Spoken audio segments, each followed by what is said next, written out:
Good morning, you beautiful people. I hope you guys are having a wonderful day today. Drifter and Xclusive Ace have tested for skill-based matchmaking. Go check out those videos. They'll be in the description. They are absolutely fantastic. Drifter does a wonderful job presenting the data, showcasing the data and the facts of what they tested and what they found. I would highly recommend watching that video first and then going to Xclusive Ace, because then Ace kind of overviews everything and then he gives you his opinion, which is a lot like my opinion, which I put out in my own skill-based matchmaking video, which I'll also put in the description in the small chance that you haven't seen it. That video is really taken off. Thank you, beautiful people, for watching that, by the way. That's really a popular video, so I'm happy you guys enjoyed that. But we need to talk about what they found. First things first, ping is king. The skill-based matchmaking, whatever is in here in Modern Warfare, does not sacrifice your ping value for matching you up with better players, which is a good thing. However, that doesn't necessarily mean that your lag and your connection feeling is going to be ideal. There is still some lag compensation, and if I'm not mistaken, they were not able to test where the players were located. So you might still be, and this has been popular,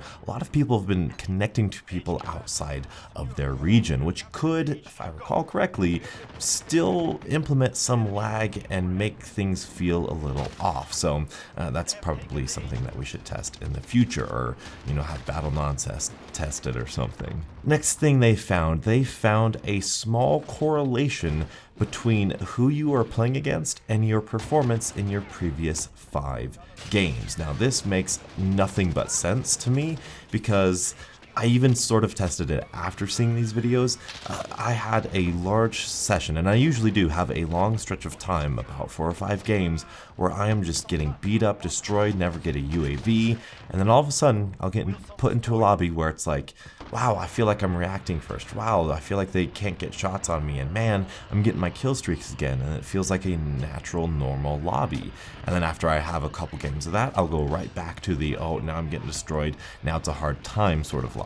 Drifter says that they don't think that this is the direct correlation, but it's more so the result of whatever skill-based matchmaking is going on. That's part of the algorithm that puts you with those worse or better players. They also found, and this is a weird one, that your rank has something to do with your, enemies and who you get paired with. Quite strongly, actually. I think Drifter said it's the strongest one out of all of them, that you get paired with people of your rank, which doesn't make any sense, because your rank doesn't mean skill. Your rank just means how much time you've put into the game. Now, I get it for when you first buy the game, no matter how good of a player you are, you don't know the maps, you don't know the guns, you don't know the lines of sight. So I completely understand, like the first maybe 10 to 20 or even 30 ranks that you get put into a little protected-ish lobby. So I get that. But after that, I don't know. That's just kind of weird to me. That would pair you up with somebody of your same rank, because it's not a direct correlation of skill. It's very odd. The biggest thing that they found was that there was some skill-based matchmaking. Now that sounds esoteric, that sounds larger than anything, but they found that it's not dependent on your KD. It's not dependent on your score per minute or your win-loss. There is some hidden, perhaps untestable matchmaking ranking, MMR, or ELO I think is another, I don't know that definition, but there is some hidden skill-based matchmaking statistic that the algorithm is using to match you up with better or worse players. They experienced this, and they could only experience this because they had 3 different accounts, a below average one, an average one, and an above average one. With each account, they each felt a very significant difference, a quantifiable difference with who they were playing against. And this is no better demonstrated than, well, Drifter provides a really good example as well, but Xclusive Ace's gameplay in his video is laughable. It's so perfect. It really truly is, because the first game he has, it's on the low level account, and he's using like a pistol and a kilo, and he's dropping like, I don't know, like chopper gunners and all this stuff, and he's having a fun time because he's a really darn good player. I think he's a really underrated player, if you ask me. And then he goes to his main account, which he has like a 2 KD with, and he just gets destroyed. Like, people are, it looked like the lobbies that, it felt like the lobbies that I get with, where everybody is just like perfect accuracy, perfect reaction times. Everybody always makes the smart decision. Like, he gets destroyed when he plays on his main account or his good account, and it just provides the best feedback that we could have with this skill-based matchmaking. And so that's the data that they collected. And this is really important because Xclusive Ace and Drifter especially too are both known to be very scientific, logical, level-headed people. They look at facts, they look at statistics, and they come to conclusions because of that. Those are the most trustworthy people that we can have in the world.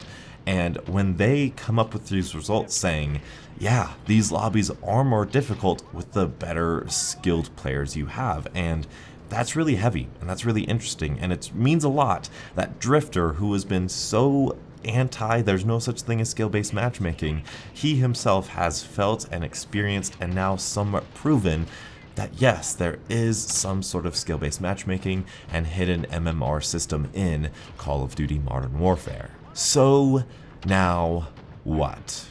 What do we do? What is our role from here on out? Well, I feel that especially the Xclusive Ace has done a wonderful job of doing what we should already be doing. And it's something that I've already been doing and that you guys have probably already been doing. Talk about this. Get this in Infinity Ward's face as much as possible. Don't be a jerk about it. Don't be aggressive about it. Don't be antagonistic about it. All right, these are people with jobs who probably have come to this conclusion or have had this conclusion, brought upon them for some rhyme or reason. It's a much more nuanced process than I think anybody realizes, but bring this at the forefront of our arguments. And I truly think that this is at the forefront of what is wrong with Modern Warfare. I think if this gets removed, a lot of the other problems, the 725, the Claymores, the M4, and all this other stuff, I think they start fading away. I think they start being a little bit better because skill-based matchmaking is not in the game. And we just need to generate as much noise and as much feedback as we possibly can, constructive feedback, in order to do this. And this is something Xclusive Ace did in his video. And he, like I said, he basically said all of the reasons that I put in my video. But one thing I didn't say in my video that I do want to showcase is that, Xclusive Ace says that he doesn't want to make videos talking about how to get better at Modern Warfare. He doesn't want to teach people how to get better at this game because it's his personal opinion and it's my opinion too, and it's hard not to have any other opinion that the better you do in this game, the better you play this game, the worse this game experience is. And to have one of the biggest YouTubers, of Call of Duty say that, he goes to Infinity Ward and he gives this feedback, and he's a big influencer in the community. People trust his word and trust what he has to say. When he says it's not worth getting better at this game because it punishes you, darn it, man, that makes Infinity Ward. I hope that it lights a fire underneath Infinity Ward's butt, because that's something that they definitely need right now. So Xclusive Ace, everybody who's saying this stuff, all the popular YouTubers, please keep at this, keep making noise, keep making videos, keep tweeting people on Twitter to change this, to make it more relaxed, to make it better. And you know what?